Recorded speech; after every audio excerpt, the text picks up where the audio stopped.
Hello and welcome to Future Product. Today is Sunday, the 29th of March 2020, and in the UK, we've been in lockdown for just under a week. On Monday, the 23rd, Boris Johnson announced more stringent measures for us to all be self-isolating at home unless absolutely necessary. Earlier this week, I managed to talk to Carlo De Marchis, who is the Chief Evangelist at a major worldwide global media company. Carlo and I have known each other for quite a few years and had the pleasure of working together on the 2020 Olympics, which is one of the last times that I remember the country coming together in the manner that it has done in the last week, which has been utterly fantastic to see. During this conversation, we talk about the disruption of content production itself, how the disruption of the conversation is one of the major themes in the media industry over the next weeks and months, how life is currently on pause, as we're all very well aware, and we're very much in a hiatus. And Carlo talks to us about what that means specifically in the sport industry. And we touch upon things from house parties to TikTok and everything in between. So it's fantastic to have you here for this episode. I hope you enjoy the content that we have, and here we go into the conversation.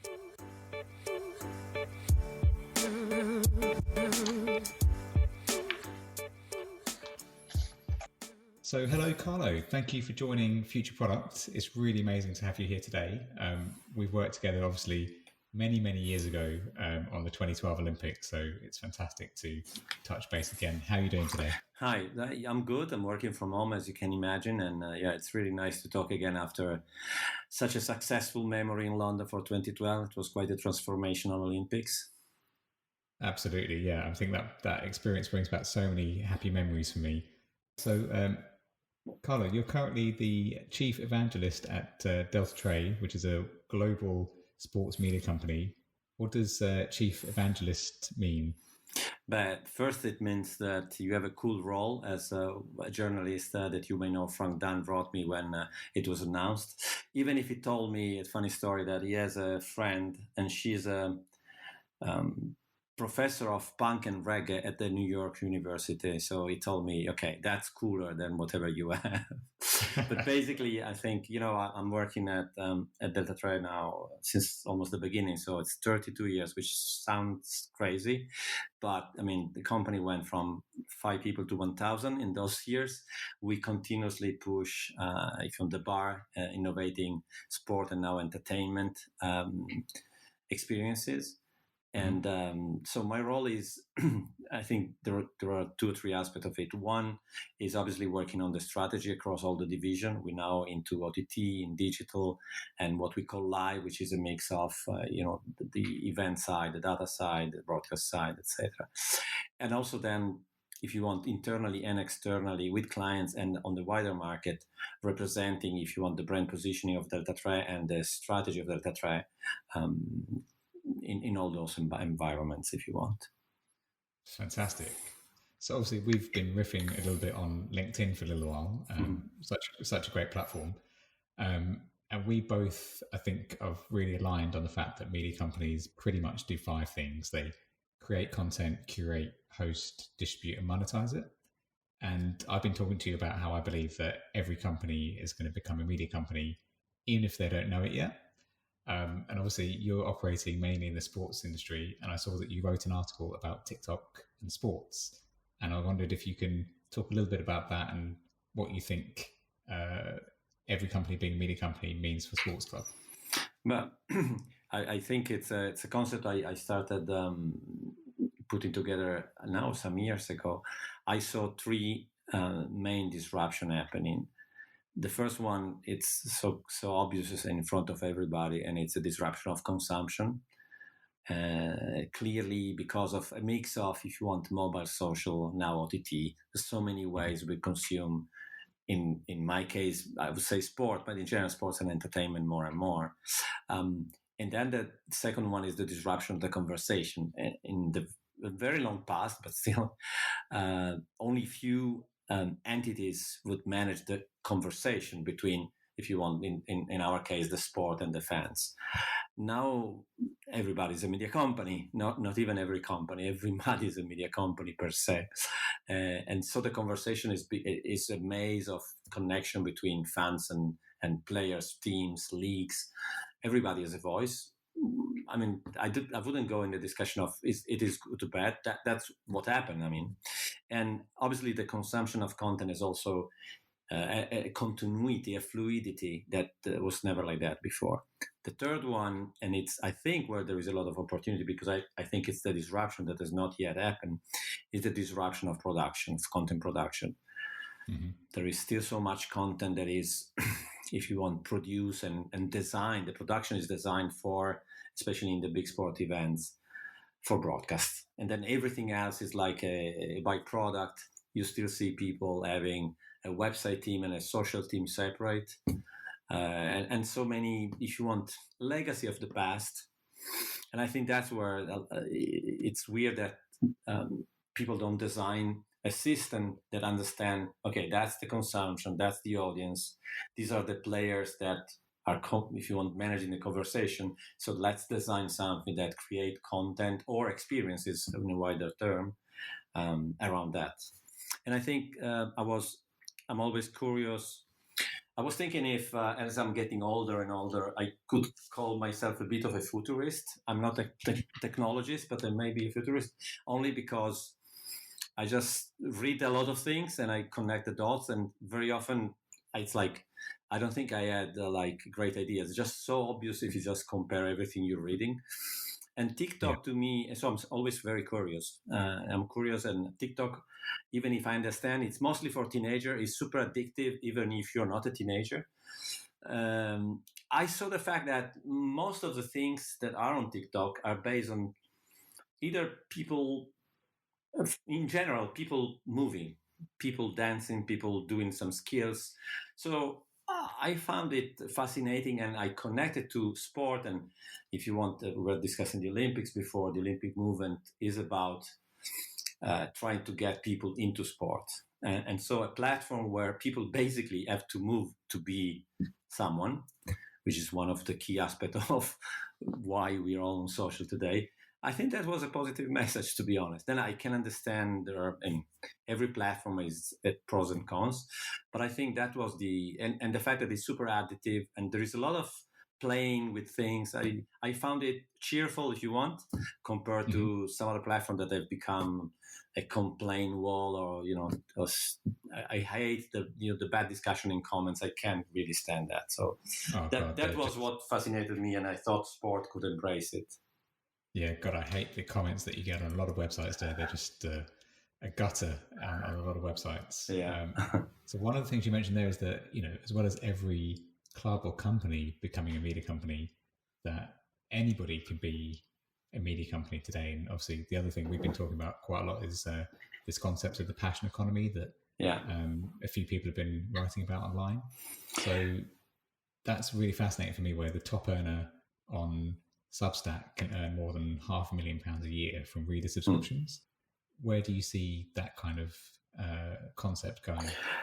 But to be honest, it's something I originally started using almost internally from my company, because I was trying to define what we were doing. So until a certain point, so we say we are a sport tech media company, it was not easy to define exactly what we did in all these years, but that was more or less the space. But then at the end of 2018, we bought a company that is specialized, Massive Interactive, specialized in OTT, but had a good portion of the revenue coming from entertainment OTT, movie, telcos, etc.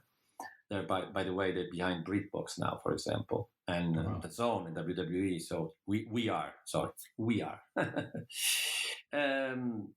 And I didn't want to use sport and entertainment. So, when you try to sublimate Latin words or abstract, if you want better, from these two words, and I say, okay, what is, like, if I step back, what is one step back from sport, entertainment, etc.?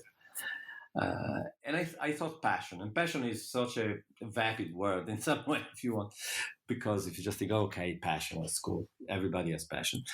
But then I thought, okay, in a world where we are so bombarded, where the content offering is so rich, and you can access, you basically fluidly accessing content from all the sources that are somehow inside the platform you're using. Where would user spend, if you want, time first and money at some point? I'm not 100% sure, but it seems that they may want to focus on their passions, whatever they are. And we don't have like vertical passion. There are no silos in our passion. I'm passionate about music, about contemporary art and sport. And it's a fluid consumption for me, especially the way this platform built. So that's why I think that more and more, I think you can read everywhere that the concept of buying experiences is becoming more relevant than buying material goods. Exactly, and obviously, a passion is combination, because I need some gear if I want to play sport, but then I need the experience to play the sport. But especially, I think the experience exchange, content exchange is a big part of the economy that in our, at least in our business, is moving a lot. I mean, it's between the fans and the players if it's in sport, and the actors and the writers, the authors in other kind of entertainment. And so that's why the term a passion economy, I think you can expand on that more on the economy side also.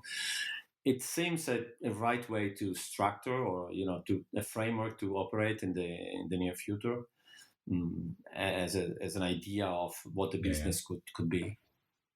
Yeah, I think with just so much content online today, passions are ultimately going to be a great filter for people, just to kind of connect with and discover the content that's going to be of real value to them. Yeah. And obviously where there's value, people will pay. So yeah, I think it's just an obvious concept that is just going to get accelerated, I think, a bit more. And I think what I've seen happening is also that, and I don't think I want to use a generational, segment or cohort, because I always do the example. My father is 84 years old, and he's creating stories on Instagram, and he's absolutely not a geek. I mean, he was a photographer all his life, but he has five nephews and nieces, so he has to be in touch with the 12-year-old, the 5-year-old, the 23-year-old, and he learned what he needs to learn. So but I think it's the passion will change more often than in the past, I guess.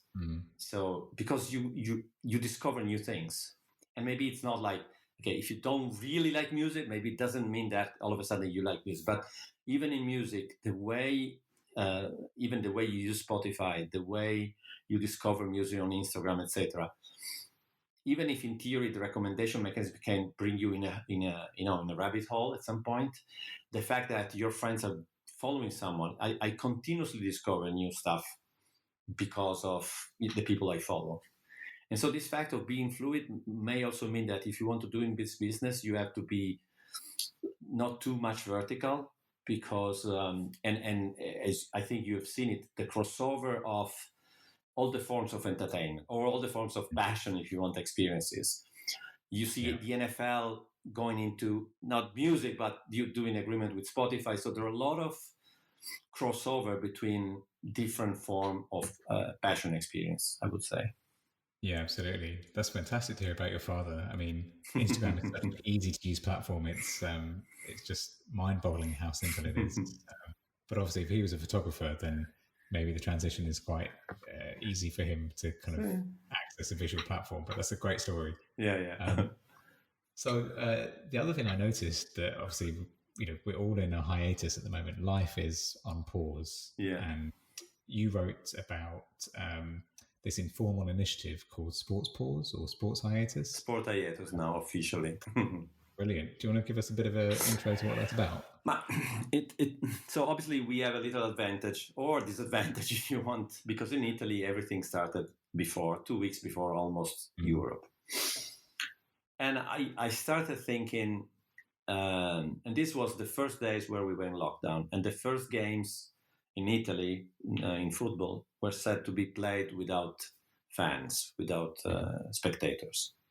And so I started saying, hey guys, if this is happening, let's think about what is an experience in a stadium that is empty. I know it happened in the past, especially in Italy, because we had the issue with, problem in the stadium and violence, etc. Yeah. But it's a very weird. So what can we? So we started, brainstorming internally, and then and this is it's crazy how the thing changed so rapidly. I think this lasted 2 days, and I already said that we need to do it. To be honest, it's not about because that's a bad thing that is happening. I don't want to do it in pure revenue generation way. Let's do it let's involve other people. Let's talk to our clients. That was the idea, because people will be at home. And also we will be in a moment where everything is a bit weird for everybody. In 2 days, this became from what if no fans, which was the first name, means what if no games is, there is a hiatus. So there will be some months where no live sport will happen. And so it's a scenario, because and we're constantly, obviously, we have working with so many sports, so many clients. We're constantly entering a new scenario. It's a new sport, it's a new region, it's a new client. And so we're used to do this kind of brainstorming. And the idea is, okay, but I saw people like, in Italy, I don't know, Ferrero donated 10 million, Bezos donated 100 million. Obviously, I can't do that. I have too many kids and really can't. So I thought, what can we contribute? And that's me, but it's also, it's something that is also the spirit of Deltatre, if you want.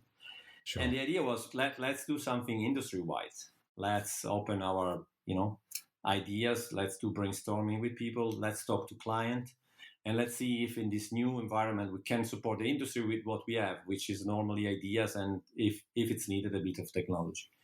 And I think it was really received well by the industry. I had competitors writing me, this is so good to see. Also because, again, it comes from someone that is in Torino, in Italy, but in theory, it's not a good place to be in the moment, even if someone were doing okay for the moment. And I think that was really received well. And that's the idea behind it. It's basically, how can we help our industry, to go beyond what is happening now. Yeah, the amazing thing about this kind of Black Swan event is that it's really bringing out the creativity in people. And it is such a terrible thing, but you've kind of got to be positive and look at the ways in which we can help people. And I think, sports hiatus is a really nice idea. So yeah, it's fantastic. We started focusing on, for example, I started to understand, okay, what is more or less going to happen? And the first one that we identified was people will offer with no live. Maybe they will offer, we do special offers. So we know there is no live, so let's offer something for free, etc. And that's exactly, almost everybody is doing that now. What in the space more of OTT, obviously people have to offer a VOD and archive, and that's exactly what they're doing. But also there's a lot of people starting, reflecting a bit on the game, the sport. Almost everybody, and that's mostly on social, start and doing things that are, I would call it like interactivity, gamification. So voting about the best player, voting about the ATP tennis. Our friends at tennis did basically a tournament played by voting which player should advance, etc. Obviously, a lot of direct access to players, both on their platform or on the club platforms. Juventus did something with a player and a women player together with other two, I think, pundits, trying to talk about not only how life is weird in this moment, but especially football memories, and then esports. I mean, I wrote it without having exact idea of what could happen, but basically this last weekend we had Formula One, Bahrain Grand Prix played on as an esport. With Lando Norris, or with even drivers that are real drivers. And also a lot of FIFA 20 played with La Liga and other, even Sky in Italy did games with involving players, etc. So I think, obviously, esport, not that the sport, how do we call it? The sporty sports are not definitely in the top 10. So everybody is into Fortnite and anything like that. There are a few sports that have an esport, and I think they should really take control of that. And I think in some way FIFA is doing it, Formula One is doing it, etc. But not every sport has an esport. So it's not an opportunity for everybody, right? Yeah. And then the last... sorry, tell me. Do you think this moment represents an opportunity or a moment in time that esports will kind of jump forward a few years? I think yes, but it's the doubt I have, and it's one of the effort that the esport in general as a business is doing. You need to appeal what I would call the traditional sport fans. And I have to say, I see it not impossible for Formula One, because I was watching it, and my wife, who's in the business, didn't immediately recognize it was the game. And it's not only about the quality. It's just that there is, it's like a real experience. If you don't know it, FIFA 24, how wonderful the quality of the graphic is, you still can understand it's not real players. In Formula One, some images, because the way it was produced, were kind of real. So it was impressive. So yeah, the graphics are insane these days. And I think what I did an interview with a friend of mine who's an insider, because he works in a company that manages teams and tournaments. And his idea is there may be some other game, because esports start from a game, that because of the moment, and I've just seen this morning, the amount of traffic in e-gaming is skyrocketing. Obviously, people are home, kids are home, so imagine how much they will play. So there may be opportunity for more games based on sports to either grow or even be, if you want, invented in this period. For sure, yeah, for and sure. The last part, which is, by the way, one of the critical elements for everybody, and imagine for an athlete, player, driver, is fitness. So, okay, if you want, this is a funny story. In Italy, the one thing that happened like immediately, and it's a bit stereotypical, but it's true, everybody started spending a lot of time in the kitchen and doing cake, pies, pizza. So the problem is fitness is a problem for athletes, but also for real people, because we are cooking like crazy. So, and on the other hand, sorry, this is not so funny, for any professional athletes of any sport, it's really, really tough. And this, I think, can connect to what happened next. So obviously we don't know. And honestly, psychologically, I'm living day by day, which is much easier, I have to say. But obviously, when you're managing a sport, you need to create scenarios, and as a company, you have to create scenarios. But when the games will be resumed, the first thing you need, obviously, forget all the health, and that's obvious. Or obvious, I have no experience in that. But clearly, athletes need to be fit, and depending on the sport, there is a certain time that you need to be fit. Supposing that it maybe a lot of them will have possibility to keep fit at home, but I don't think it's exactly the same, depending on your sport, right? Yeah. So again, I think resuming the game will be something that I know people are starting to design. I was talking to the NBA, the European Managing Director, Ralph Rivera, who I think you know well. And he was telling me NBA is focusing on three things. First, the community, the social aspect of helping the community, and etc. Which they started already, etc. Second, everything we discussed until now, how we keep fans engaged. And third, how do we resume the game? Adam Silver was already saying we will start with a charity game. They are thinking maybe it will be easier to start without fans. So again, the initial scenarios may be coming back, but these are speculation if you want. But I think they're actually pretty strong. I think when the games pick up again, the things you mentioned there about community and fan engagement, I think we're going to see the three things merge in, where now people are exposed to the possibilities of different ways of engaging with their passions, with people that they are, fans of, be they sports people or teams. And I think community is going to become a big thing as well, where we're all at home, we're all kind of struggling to kind of keep in touch with our family and friends and our neighbors now, and looking after local people. And it's inevitable that these three things are going to smash into each other, and you're going to see much more community engagement. Yeah, I think it's there are a few aspects on that.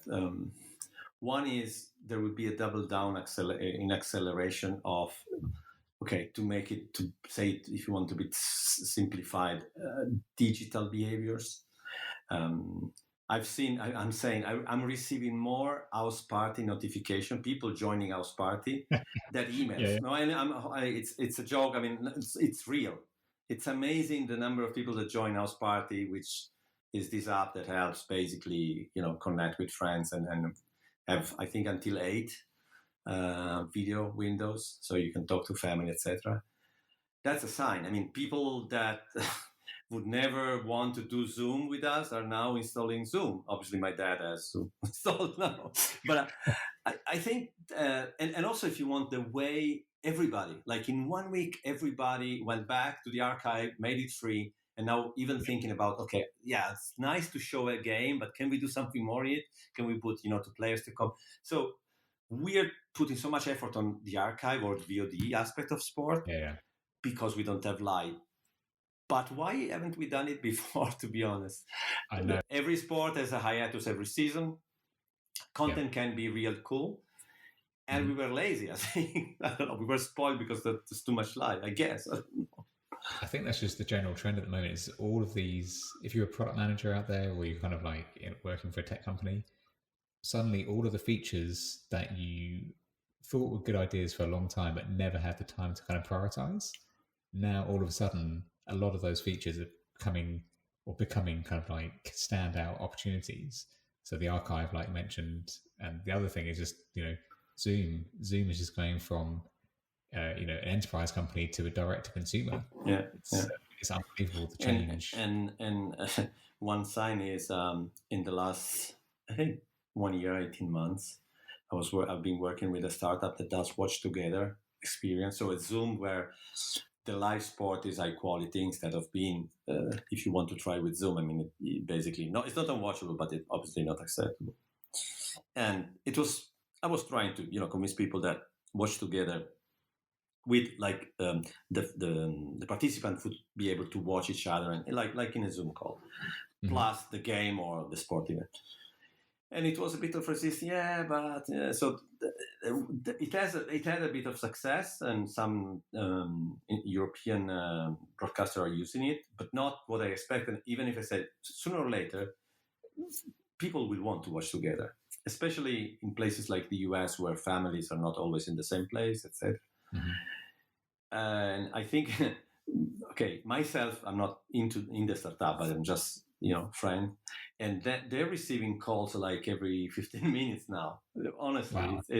They're trying to hire developers, but this is like in the last 3 days. So yeah, I mean, the story of House Party that you were talking about is one in particular that I've been following over the last week, where it was languishing in the App Store, and all of a sudden it's just number one in a lot of territories. Yeah, which is just shows, as you say, that how the behavior is changing. Yeah. And obviously, I mean, for a bad reason, but on the other hand, maybe that's something that it's a silver lining that we should keep after this has passed. Absolutely. Yeah. So, I mean, obviously COVID-19 is now a global pandemic and affecting everybody. But it's amazing to see what a Black Swan event like this can do for human behavior. And I think some of the behaviors we might actually want to carry forward, which is quite interesting in itself.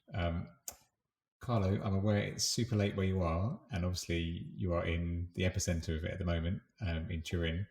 So really, really thank you for coming on the show and for kind of riffing with me on the future of products in the sports arena. And just wish you all the best for you and your family. Keep safe, keep healthy. Thank you. And look forward to speaking to you sometime very soon. Yeah, thank you, Nico, and enjoy it. Bye-bye. Thank you, Carlo. Stay safe. Ciao. Ciao. Stay safe. Ciao.